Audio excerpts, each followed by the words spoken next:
brought to you by Silver Pumps. Top quality और consistent performance के लिए सिर्फ सिल्वर पंप नाम याद रखना।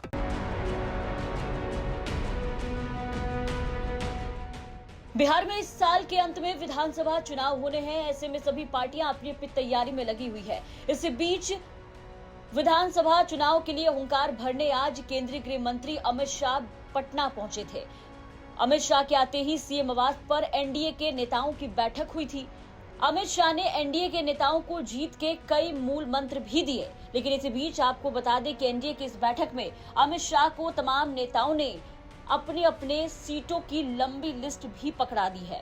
सीएम आवास पर एनडीए के शीर्ष नेताओं की बैठक हुई, जिसमें केंद्रीय गृह मंत्री अमित शाह के साथ सभी घटक दलों के नेता ने भाग लिया। सूत्रों के मुताबिक इस बैठक में घटक दलों ने अपनी दावे वाली सीटों की लंबी लिस्ट शाह को बंद लिफाफे में सौंप दी है।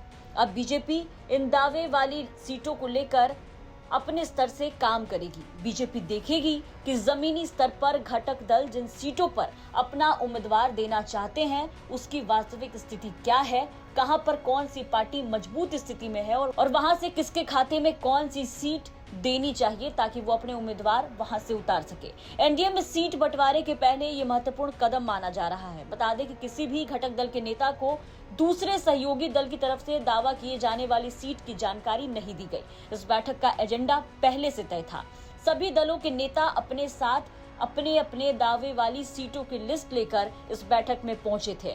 इस बैठक में नीतीश कुमार, अमित शाह, चिराग पासवान, जीतन राम मांझी, उपेंद्र कुशवाहा समेत बिहार के उप मुख्यमंत्री सम्राट चौधरी और तमाम एनडीए के नेता मंत्री मौजूद थे। अमित शाह की मौजूदगी में एनडीए की एकजुटता और जीत के संकल्प को दोहराया गया। बैठक की औपचारिकता पूरी करने के बाद अमित शाह सीएम आवास से रवाना हो गए। अब बीजेपी घटक दलों के दावे वाली सीटों पर मंथन करेगी और जल्द ही सीट बंटवारे पर अंतिम निर्णय लिया जाएगा। सीएम नीतीश कुमार के आवास पर हुई एनडीए की बैठक पर केंद्रीय मंत्री चिराग पासवान का भी बयान सामने आया। उन्होंने बताया कि ये राज्य के लिए चुनावी साल है। बैठक में कई अहम बातों पर चर्चा हुई है। सारे एनडीए के घटक दल एक साथ बैठकर क्या चर्चा हुई? गठबंधन को लेकर, चुनावी रणनीति को लेकर और कैसे गठबंधन की एकता को और मजबूती से जनता के बीच लेकर जाए। जी बिल्कुल बिल्कुल। क्या कुछ एजेंडा बना, कुछ रणनीति?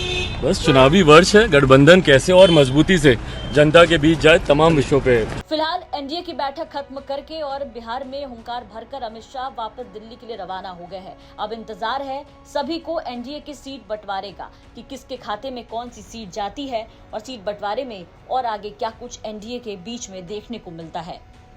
पटना से शशि भूषण कुमार की रिपोर्ट, बिहार तक।